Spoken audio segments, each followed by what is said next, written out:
Welcome! Today we're diving into a useful feature on Instagram that allows you to control who can reply to your stories. If you want to engage more meaningfully with your followers, especially those you follow back, this updated guide will show you how to set it up. First, open the Instagram app on your smartphone.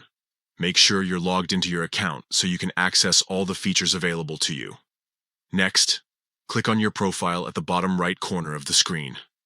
This will take you to your profile page where you can manage your settings. Now, look for the More icon at the top of the page. This icon usually appears as 3 horizontal lines, or a hamburger menu. Tapping on it will reveal a drop-down menu with various options. From this menu, select Messages and Story Replies. This section is where you can adjust who can interact with your stories. After entering this section, click on Story Replies. Here, you'll find different options regarding who can respond to your stories. By default, it might be set to allow replies from everyone, which can get overwhelming if you're looking for more focused interactions. Now choose Allow Replies from followers you follow back.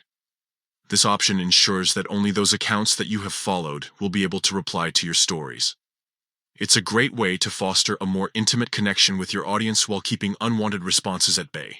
Finally, make sure to save any changes if prompted. Once you've adjusted these settings, you're all set. Now, when you post a story, only those followers you follow back will be able to reply, allowing for more meaningful conversations and interactions. Thank you for tuning in. With these simple steps, you can enhance your Instagram experience and connect better with your followers. Happy posting!